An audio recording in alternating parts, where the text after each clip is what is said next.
Hello everyone, welcome two plus minus. तो आज की क्लास में हम बात करने वाले हैं कुछ इम्पॉर्टेंट डाउट्स के बारे में जो कि बहुत इंपॉर्टेंट है अपकमिंग DSSB TGT CS के एग्ज़ाम को लेके। ठीक है, तो मुझे डेली बेसिस पे बहुत से डाउट्स मिलते हैं, तो आज मोस्टली डाउट्स मैं कवर कर दूंगी जो बच्चों के माइंड में रहते हैं। ठीक है, काफ़ी सारे पॉइंट्स पे बात करेंगे।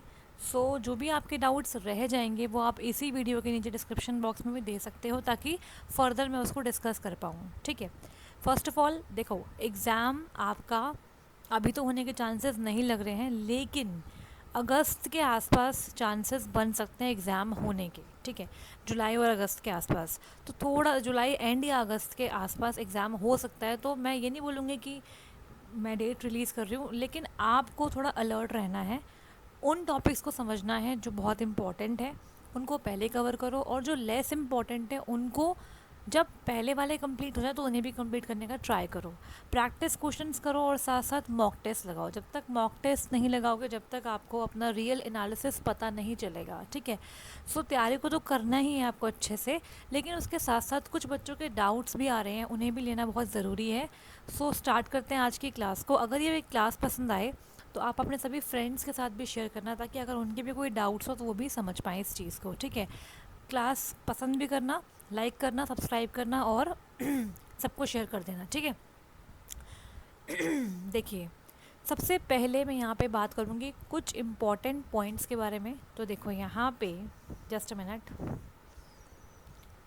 सबसे पहले नोटिफिकेशन देखते हैं जहाँ पर TGT CS की वैकेंसी आई थी। बहुत से बच्चों के ना बहुत सारे डाउट्स मैं डेली लेती हूँ, तो ये पॉसिबल नहीं है कि सबको इंडिविजुअली रिप्लाई कर पाऊँ। दैट्स वाई मैं यहाँ पर सभी डाउट्स को इकट्ठे एक ही क्लास में लेके आई हूँ। ठीक है, अगर मैं नोटिफिकेशन की बात करूँ देखो यहाँ पे नोटिफिकेशन जो है वो रिलीज़ हुआ था 5/3/2024, मतलब 5 मार्च 2024 को नोटिफिकेशन आपका आया था, जिसमें बताया गया था कि ये सब वैकेंसीज़ हैं। इसमें बहुत सारी पोस्ट कोड की वैकेंसीज़ आई थी, जिसमें जो हमारी इंटरेस्टेड वैकेंसी जिसकी हम तैयारी कर रहे हैं, और पूरे कोर्स में हम इसकी तैयारी कर रहे हैं अच्छे से, और भी आपकी नई नई क्लासेस और जो प्रैक्टिस क्वेश्चन हैं वो डेली आते ही जा रहे हैं। ठीक है, और बन भी रहे हैं।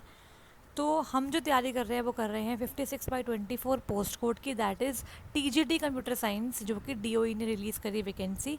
ग्रुप बी की वैकेंसी है, बहुत ही अच्छी वैकेंसी है, और ये 55 वैकेंसी रिलीज़ हुई थी, तो बहुत कम वैकेंसी थी, तो कंपटीशन बहुत ज़्यादा है। ठीक है, तो इस वैकेंसी के बारे में कुछ कुछ डाउट्स बच्चों के माइंड में अभी भी हैं। वो तैयारी कर रहे हैं लेकिन स्टिल सब डाउट्स आर देयर, तो उनको हमें हटाना बहुत ज़रूरी है। ठीक है, तो 55 वैकेंसी आई थी, कैटेगरी वाइज वैकेंसी आप देख लीजिएगा। ठीक है, किस तरीके से आई हुई हैं।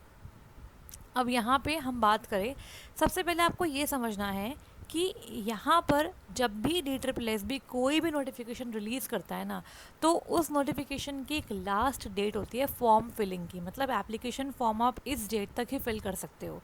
तो 17 अप्रैल 2024 ये वो डेट है जिसे हम बोलेंगे कट ऑफ डेट। देखो, जिन बच्चों को नॉलेज नहीं है वो ध्यान से सुनना, क्योंकि इसी चीज़ से बहुत सारे बच्चों की ज्वाइनिंग रुक जाती है। ठीक है, इस वाली डेट को बोलते हैं कट ऑफ डेट। ये कट ऑफ डेट होती है, जो आपकी लास्ट डेट होती है ना फॉर्म फिलिंग की, उसे कट ऑफ डेट कहते हैं। ठीक है, कट ऑफ डेट है ये, इसका ध्यान रखना। अच्छा, इसका मतलब क्या है? कट ऑफ डेट का मतलब बेसिकली ये होता है कि आपके जितने भी एजुकेशन क्वालिफिकेशन हैं, जो आपकी एक्सपीरियंस है, जो आपके सर्टिफिकेट्स हैं कास्ट के रिलेटेड, वो सभी, या एक्सपीरियंस के रिगार्डिंग, वो सभी जो आपके सर्टिफिकेट्स हैं वो इस डेट से पहले के होने चाहिए। इस डेट से पहले के होने चाहिए, या फिर इस डेट तक होने चाहिए। इसके बाद के अगर 18 अप्रैल का भी आप लेके आओगे तो वैलिड नहीं होगा। इस चीज़ को आपको ध्यान में रखना है। ठीक है, अब कुछ चीज़ें और समझ लेना, क्योंकि जो हमारे कास्ट सर्टिफिकेट्स होते हैं, जैसे कि EWS स्पेशली और OBC NCL की बात कर रही हूँ, उनमें क्या इशू होता है कि वो फाइनेंशियल ईयर के अकॉर्डिंग बनते रहते हैं। ठीक है, तो आपको पता है दिल्ली की वैकेंसी है, तो OBC सिर्फ जो है वो हमारे दिल्ली वाले ही आपके OBC हैं, बाकी OBC कोई OBC नहीं है यहाँ पे। ठीक है, अच्छा, तो OBC NCL और जो हमारा EWS है, उन्हीं को यहाँ पे दिक्कत होती है ईयर के रिगार्डिंग, बाकी SC ST कोई दिक्कत नहीं होती। ठीक है, तो OBC सिर्फ दिल्ली वाले होंगे, बाकी SC ST EWS all over India किसी भी स्टेट के हो सकते हैं। ठीक है, कोई इशू वाली बात नहीं है। लेकिन जो उनका सर्टिफिकेट है वो लास्ट डेट से पहले का होना चाहिए, ये मैंडेटरी है।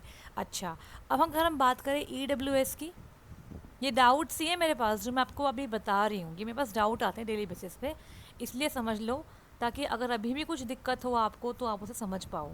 और ओबीसी एनसीएल की बात करें, ठीक है, ओबीसी एनसीएल की बात करूँ अगर तो इन दोनों में इशू ये होता है कि ओबीसी सर्टिफिकेट तो पहले बन जाता है, लेकिन एनसीएल हर फाइनेंशियल ईयर के अकॉर्डिंग बनवाना पड़ता है। तो अगर मान लीजिए यहाँ पर जो कट ऑफ डेट है वो है 17 अप्रैल 2024, इसका मतलब क्या है, आपको पता होना चाहिए जो फाइनेंशियल ईयर होता है ना हमारा, वो हमारा होता है 30, एक मिनट, जो हमारा फाइनेंशियल ईयर होता है वो 1 अप्रैल से 31 मार्च तक ही चलता है फाइनेंशियल ईयर। कोई भी ईयर हो आपका, यही आपका टाइम पीरियड रहता है फाइनेंशियल ईयर का, स्टार्टिंग और एंडिंग, ठीक है। तो अगर हम बात करें 2024 की, अब देखो जिन्होंने 2023 में ईडब्ल्यूएस या एनसीएल बनवा रखा होगा, उनका जो ईडब्ल्यूएस है या ओबीसी एनसीएल है वो 2023 31 मार्च 2023 को इनवैलिड हो गया होगा। अगर वो उन्होंने दोबारा रिन्यू नहीं करवाया अप्रैल में 2024 में, तो वो वैसे भी वैलिड नहीं है, ठीक है। इसका मतलब जो भी ईडब्ल्यूएस और ओबीसी एनसीएल वाले बच्चे हैं, उनका जो भी सर्टिफिकेट है वो अप्रैल महीने का होना चाहिए, 2024 का 17 अप्रैल से पहले का होना चाहिए। मतलब 1 से 17 अप्रैल के बीच में नए फाइनेंशियल ईयर के अकॉर्डिंग उनका सर्टिफिकेट होना चाहिए, अदरवाइज़ वो वैलिड वैसे भी नहीं होगा, ठीक है। इन चीज़ों का ध्यान देना बहुत ज़रूरी है। तो अगर आपका सर्टिफिकेट पुराना था तो कोई दिक्कत नहीं है, इस डेट से पहले का था, लेकिन अगर नया है इसके बाद का है तो वैसे भी DSSB से तो बात हो ख़त्म हो जाएगी। लेकिन अगर आपका सिलेक्शन हो गया ना, तो DOE आपको यहीं पर ही रिजेक्शन देगा। और डेली आप देखोगे वेबसाइट पे जाके DOE की रिजेक्शन आते हैं EWS और OBC NCL पे, इस बेसिस पे, ठीक है। बहुत ध्यान से इन चीज़ों को करना पड़ता है। तो कुछ बच्चों के डाउट्स थे रिगार्डिंग EWS, समझ में आ गया होगा कि उनका जो सर्टिफिकेट है वो अप्रैल महीने का होना चाहिए, जो कि अप्रैल से नया फाइनेंशियल ईयर लगता है, और 1 अप्रैल से 17 अप्रैल के बीच में वो बना होना चाहिए। इसके बाद का होगा तो वैसे भी वो वैलिड नहीं है, बिकॉज कट ऑफ डेट आपकी क्रॉस हो जाएगी, ठीक है। तो आई होप मैं आपके डाउट क्लियर कर पा रही होंगी। अगर फिर भी कोई डाउट है तो आप कमेंट बॉक्स में कर दीजिएगा पोस्ट, ठीक है। तो ये डाउट था हमारे सर्टिफिकेट को लेके। अगर आपका कोई भी एजुकेशन क्वालिफिकेशन है, कुछ भी सर्टिफिकेट अगर आप प्रोड्यूस करोगे सिलेक्शन के टाइम पे, वो इस कट ऑफ डेट से पहले के होने चाहिए, ठीक है। इस डेट के भी हो सकते हैं, इससे पहले के होने चाहिए, इसके बाद के नहीं चलेंगे। क्लियर हो गया? अच्छा, अब हम बात करते हैं अपनी पोस्ट के बारे में। इस पोस्ट की क्या क्वालिफिकेशन मांगी गई थी DSSB के द्वारा, ठीक है, इसको समझ लेते हैं। देखो यहाँ पे 56/24 का पोस्ट कोड है, TGT कंप्यूटर साइंस की ये वैकेंसी है। अब देखो ध्यान से, ये एजुकेशन क्वालिफिकेशन है। यहाँ पे आप देखो UR की 38 पोस्ट है, OBC की 2 है, SC की 2 है, ST की 8 है, EWS की 5 पोस्ट है, टोटल 55 पोस्ट है। और यहाँ पे PWD की अलग से आपको दिखाई दे रही है, ठीक है।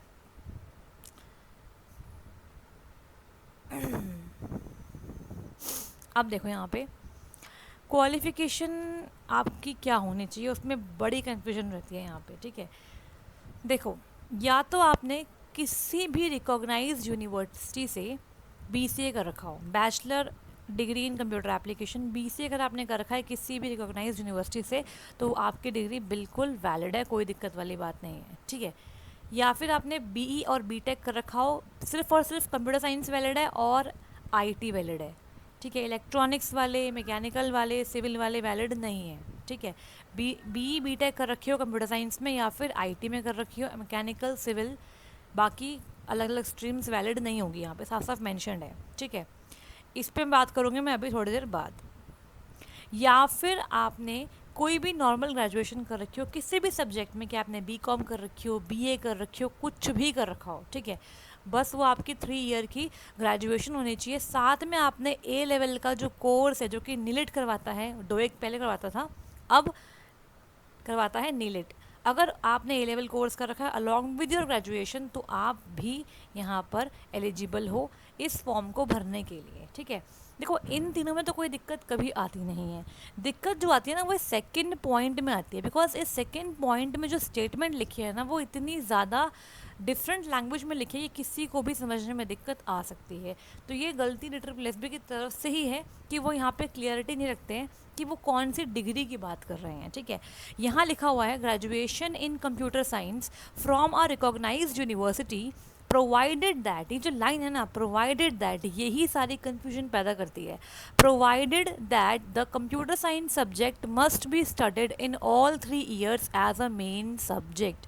अब होता क्या है, बहुत से बच्चों ने कोई ऐसी डिग्री कर रखी होती है जिसमें उन्होंने कंप्यूटर साइंस का सब्जेक्ट 3 साल में पढ़ा होता है, लेकिन वो उनका मेन सब्जेक्ट नहीं होता, वो उन्होंने पढ़ा है सिर्फ, मतलब मेन इन द सेंस वो उनका मेन सब्जेक्ट इन ग्रेजुएशन नहीं है, उसके अलावा और भी मेन होते हैं। जैसे कि अगर हम बात करें दिल्ली यूनिवर्सिटी की, तो दिल्ली यूनिवर्सिटी में एक कोर्स होता है, जैसे बोलते हैं BSc फिजिकल साइंसेज, ठीक है।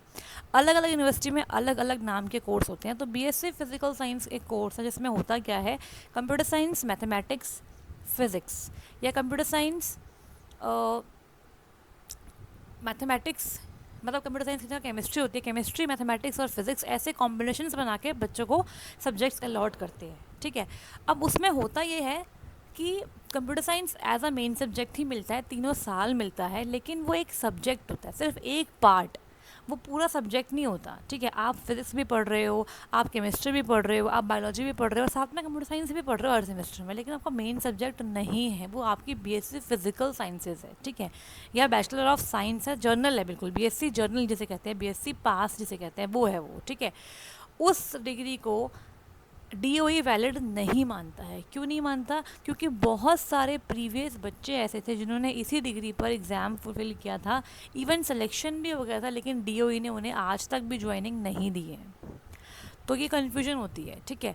इसके साथ साथ मैं आपको दिखाती हूँ कुछ डिग्रीज़ भी। देखो यहाँ पे कौन सी डिग्री वैलिड है, फिर इसके अंदर ग्रेजुएशन इन कंप्यूटर साइंस में कौन सी डिग्री वैलिड है ये पता होना ज़रूरी है। तो देखो, या तो आपने कर रखा हो bachelor of science honours computer science, ये डिग्री बिल्कुल बिल्कुल वैलिड है, इसमें कोई समस्या नहीं है। कोई भी यूनिवर्सिटी हो आपकी, कोई भी यूनिवर्सिटी जो कि आपकी रिकॉग्नाइज बाय गवर्नमेंट है, वहाँ से चल जाएगी, ठीक है। अब देखो यहाँ पे सभी सब्जेक्ट सेमेस्टर में सारे कंप्यूटर साइंस के हैं। देखो PHP, MySQL, Python, cloud computing, यहाँ पे कोई एक सब्जेक्ट नहीं है कंप्यूटर साइंस का, ये पूरा पूरा सिलेबस ही आपका कंप्यूटर साइंस का है। तो ये आपकी ऑनर्स डिग्री है कंप्यूटर साइंस के अंदर, ठीक है, ये वैलिड है, बिल्कुल वैलिड है ये, ठीक है। या फिर आपने BSc इन IT कर रखी हो, वो भी वैलिड होती है, ठीक है। लेकिन इसके अलावा अगर आपने जर्नल BSc कर रखी है तो वो वैलिड नहीं है, इस चीज़ का आपको समझना पड़ेगा, ठीक है। तो ये मैंने एक स्टूडेंट से ही लिया था, क्योंकि जिनके डाउट्स थे उनसे मैंने उनके स्क्रीनशॉट्स ले लिए थे। So thank you so much for sharing your screenshots. देखो अब यहाँ पे बात करते हैं, जैसे मान लो ये उसी बच्चे की मार्कशीट है, ये इसकी एक आई थिंक 6 सेमेस्टर की मार्कशीट है और ये 5th सेमेस्टर की मार्कशीट है। तो आप देख पा रहे हो यहाँ पे बैचलर ऑफ साइंस ब्रैकेट में लिखा है ऑनर्स कंप्यूटर साइंस, तो ये डिग्री बिल्कुल वैलिड है, ठीक है। लेकिन अगर बात करें इस वाले डिग्री की, ये है आपकी कुरुक्षेत्र यूनिवर्सिटी की एक डिग्री है, ठीक है, जिसमें लिखा हुआ है बैचलर ऑफ साइंस। क्या लिखा है? Bachelor of science. तो ये डिग्री पढ़ते ही इनवैलिड करेगा आपका DOE, क्योंकि ये बैचलर ऑफ साइंस है, ये कंप्यूटर साइंस नहीं है, ठीक है। देखो अगर हम बात करें बैचलर ऑफ साइंस लिखा हुआ है यहाँ पे, ये MDU वाली है, दूसरी है ये, ठीक है। इस बच्चे ने फिज़िक्स भी पढ़ी है, मैथ्स भी पढ़ी है, इंग्लिश भी पढ़ी है, कंप्यूटर साइंस भी पढ़ी है, तो ये एक एक सब्जेक्ट पढ़ रहा है कंप्यूटर साइंस का हर सेमेस्टर वाइज। लेकिन कंप्यूटर साइंस इसका मेन सब्जेक्ट यहाँ पर नहीं मान सकता, यहाँ पे वो सब कुछ ही पढ़ रहा है, मतलब वो हर सेमेस्टर में एक एक सब्जेक्ट पढ़ता जा रहा है कंप्यूटर साइंस का, लेकिन पूरा नहीं पढ़ पा रहा है, तो इसको डिग्री को वैलिड नहीं मानता है DOE, ठीक है।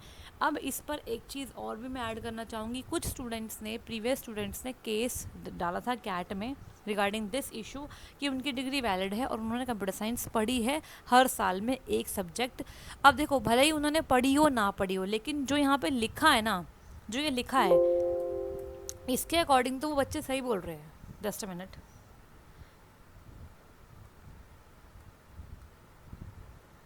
देखो यहाँ पे लिखा यह है कि आपने हर सेमेस्टर, हर ईयर में कंप्यूटर साइंस पढ़ा हो। अब आपने पूरा पढ़ा हो, आधा पढ़ा हो, ये तो यहाँ लिखा ही नहीं है। कंप्यूटर साइंस पढ़ा है, हर सेमेस्टर में पढ़ा है, 3 सालों में पढ़ा है, हाँ पढ़ा है, तो वो डिग्री उनकी इस लाइन से ठीक मानी जा सकती है, लेकिन DOE नहीं मानता है। तो कुछ बच्चों ने केस डाला था, ठीक है, और वो केस जीत भी गए थे मेरे ख्याल से, जहाँ तक मुझे आइडिया है, लेकिन अभी तक उन बच्चों को भी ज्वाइनिंग नहीं मिली है, उनका भी अभी कंफर्मेशन नहीं हुआ है। तो अब अगर आप इस कैटेगरी के स्टूडेंट हो जिसने फॉर्म भर दिया है और इस सेकंड वाली कैटेगरी से फॉर्म भरा है, कन्फ्यूजन में हो कि कंप्यूटर साइंस हमारी सब्जेक्ट थी या मेन नहीं है, जो भी है, और हम तैयारी छोड़ दें क्या कुछ और तैयारी करें, तो देखो मेरा कहने का मतलब ये है, आप तैयारी मत छोड़ो, ठीक है। एग्ज़ाम ज़रूर से दे के आना, क्या पता उस केस के बेसिस पे उन बच्चों को ले लेंगे तो आपको भी ले लेंगे, ठीक है। होपफुली ले सकते हैं, तो कुछ कह नहीं सकते हैं यहाँ पे। तो आप एग्ज़ाम तो दो, लेकिन साथ में आप जो आपका मास्टर्स का सब्जेक्ट है, अगर आपने कोई मास्टर डिग्री करी है, या फिर आपके डिग्री के अकॉर्डिंग जो आपकी एलिजिबिलिटी बन रही है किसी भी एग्ज़ाम के रिगार्डिंग टीचिंग या नॉन टीचिंग, उसको भी देते रहो। सिर्फ इसी पर डिपेंडेंट मत रहो, क्योंकि अभी ये पता नहीं है कि उनको ज्वाइनिंग मिलेगी नहीं मिलेगी, तो आपका टाइम वेस्ट ना हो, आपको ऐसा ना हो कि तैयारी भी कर रहे हो, आगे जाके कुछ मिले भी ना, तो इससे कुछ फ़ायदा नहीं है ना। तो मेरा कहने का मतलब है, एग्ज़ाम दो, एग्ज़ाम मत छोड़ो, एग्ज़ाम देकर आओ, अटेम्प्ट देकर रहो अपना, और साथ साथ और ऑप्शंस की तरफ भी मूव करो। हाँ, अगर आपके पास टाइम है, आपके पास एज बची हुई है, तो आप ये कर सकते हो कि आप अपनी डिग्री के साथ साथ ए लेवल कोर्स कर सकते हो, जो कि 1 ईयर अप्रॉक्सीमेटली का कोर्स है, उसके साथ आपकी डिग्री वैलिड वैलिड डेफिनेटली हो जाएगी। फिर वो कुछ भी हो, आपने बीकॉम कर रखी हो, बीए कर रखी हो, बीएससी मैथमेटिक्स कर रखी हो, फिजिक्स ऑनर्स कर रखी हो, केमिस्ट्री ऑनर्स कुछ भी कर रखा हो, ए लेवल कर लोगे तो वैसे ही वैलिड हो जाएगी। तो अगर आपके पास एज बची हो तो आप ज़रूर से ए लेवल कर लीजिए, ताकि आपकी डिग्री का कोई आगे दिक्कत हो ही ना, ठीक है। तो ये थोड़ी सी कन्फ्यूजन थी जो मैंने क्लियर करने का ट्राई किया है। अब आप ये समझ गए होंगे कि अगर आपकी डिग्री कुछ इस तरीके से है जिसमें आपने कंप्यूटर साइंस हर एक सेमेस्टर में पढ़ा है और पूरा सब्जेक्ट पढ़ा है, एक एक सब्जेक्ट नहीं पढ़ा, पूरा सब्जेक्ट पढ़ा है, ठीक है, तो आपकी डिग्री वैलिड है, और आपकी डिग्री के नाम में कंप्यूटर साइंस आना चाहिए। जैसे यहाँ पे आ रहा है ना, bachelor of science honours computer science, तो ये बिल्कुल वैलिड है। लेकिन जैसे यहाँ लिखा आ रहा था बैचलर ऑफ साइंस, लेकिन फिर भी इसने कंप्यूटर साइंस पढ़ा हुआ है, तो ये डिग्री डीओई वैलिड नहीं मानता है, ठीक है। इस चीज़ का ध्यान रखो, नहीं मानता है। लेकिन बच्चों ने केस डाला था, अब उनको मिलता है नहीं मिलता है, क्योंकि देखो जो ये स्टेटमेंट है ना लिखी हुई है यहाँ पे, वो थोड़ी बहुत तो यहाँ पर डाइसी स्टेटमेंट लिखी हुई है एक्चुअली में ये, ठीक है। ये कन्फ्यूजन क्रिएट करती है, लेकिन वही बात है कि आप यहाँ पे क्लेम नहीं कर सकते हो, ठीक है। तो वो तो यही बोलेंगे कि उन्होंने इस कंसर्न से लिखी थी कि 3 साल में पढ़ रखा हो मेन सब्जेक्ट। तो लेकिन अब देखो केस डला है, केस का रिजल्ट क्या आएगा उस पर हम डिपेंडेंट नहीं रह सकते हैं। तो एग्ज़ाम देकर आओ, अटैम्प्ट दो, लेकिन साथ साथ अपने और ऑप्शंस भी ढूंढ के रखिएगा, मेरा कहने का मतलब ये है, ठीक है। बाकी पोस्ट बहुत अच्छी है, ये जो तैयारी कर रहे हैं, जिनकी वैकेंसी में जिनको लगता है कि मतलब ठीक है, उनकी क्वालिफिकेशन एकदम अप टू द मार्क है, सभी सर्टिफिकेट्स वगैरह ठीक है, वो तैयारी अच्छे से कर लो।